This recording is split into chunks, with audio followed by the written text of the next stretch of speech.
कारण जीवन, जिनके अच्छे विचार, जिनकी समाज में सहभागिता, परिवार के प्रति उनका उत्तरदायित्व उनने अपने जीवन में बहुत ही महत्वपूर्ण रूप से निभाया।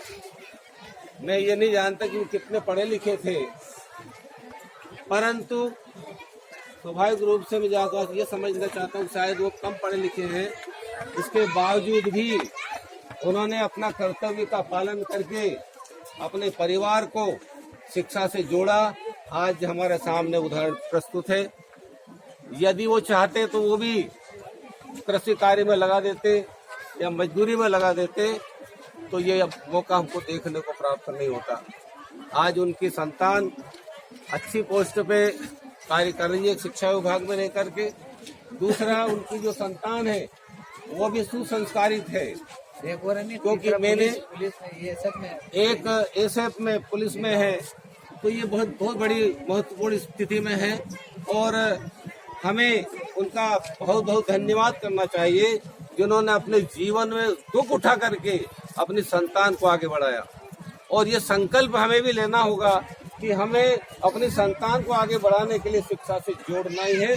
और ये तो शासन का नियम भी कि प्रत्येक व्यक्ति 6 से 14 साल का, 0 से 14 वर्ष का प्रत्येक बालक को शिक्षित किया जाए। ये तो सरकार का भी एक संकल्प है, तो उस संकल्प में हमको भी आगे बढ़कर के काम करना चाहिए।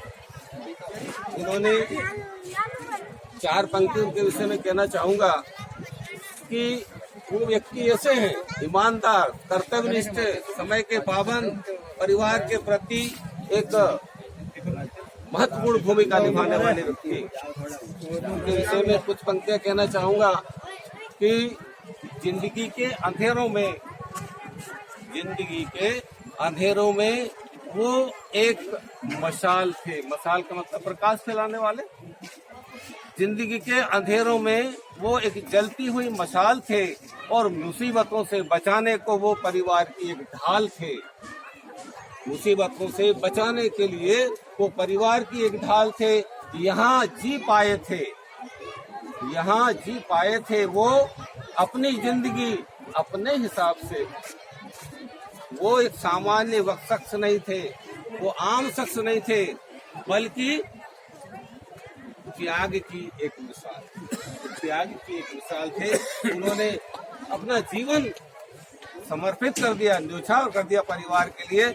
पर आप सभी ने देखा उनके जीवन व्यवहार में, उनके कार्यकलाप को आपने देखा, अनुभव किया होगा कि एक स्थिति, गरीबी स्थिति से उठ करके आज उन्होंने अपने परिवार को सक्षम बनाया है।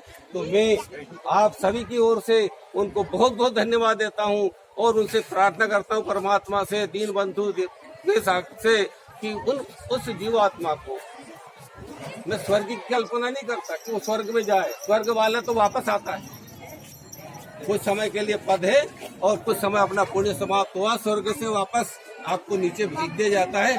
यहाँ तक कि ब्रह्म लोक तक का भी व्यक्ति वापस मृत्यु लोक में आता है। तो मैं उस परमात्मा से ये प्रार्थना करता हूँ कि उनको मोक्ष की प्राप्ति हो, जो जन्म मरण से अलग हो जाए। ये हमारी परमात्मा से।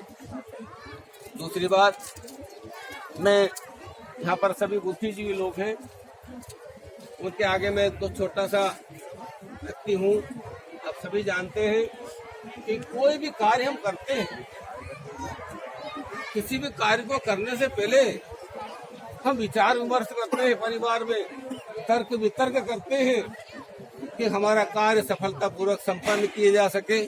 चाहे वो छोटा कार्य हो, चाहे बड़ा कार्य हो, इसके लिए विचार विमर्श आवश्यक है, लेकिन हम भूल जाते हैं। तो यहाँ पर एक महापुरुष ने कहा है, किसी भी कार्य को, चाहे सामाजिक हो, आर्थिक हो, राजनीतिक हो, धार्मिक हो, कोई सा भी कार्य हमारे जीवन में आने वाला है, उसके लिए विचार विमर्श, तर्क की आवश्यकता है, लेकिन हम तर्क नहीं करते। एक महापुरुष ने कहा है, जो तर्क नहीं करेगा वह धर्मांध है, धर्म को स्वीकार कर लेता कौन सा मानवता का। तो तर्क जो नहीं करता वह धर्मांध है। जो तर्क करने की नहीं सोचता, तर्क नहीं कर सकता, वह मूर्ख है। और जो तर्क नहीं कर सकने की कोशिश ही नहीं करता, वो गुलाम। तर्क करना चाहिए। किसी भी कार्य को करो उसके लिए सोचो, विचार विमर्श करो, परिवार से, बुजुर्गों से, बराबरी वालों से तर्क करके विचार विमर्श करिए और उस कार्य को संपन्न करिए, सफलता अपने आप मिलेगी। एक बात और कही गई महापुरुषों ने, संगति ऐसे लोगों की करो जिसमें हमारा उत्थान हो, हमारा विकास हो। तो यहाँ पर एक महापुरुष ने बात कही है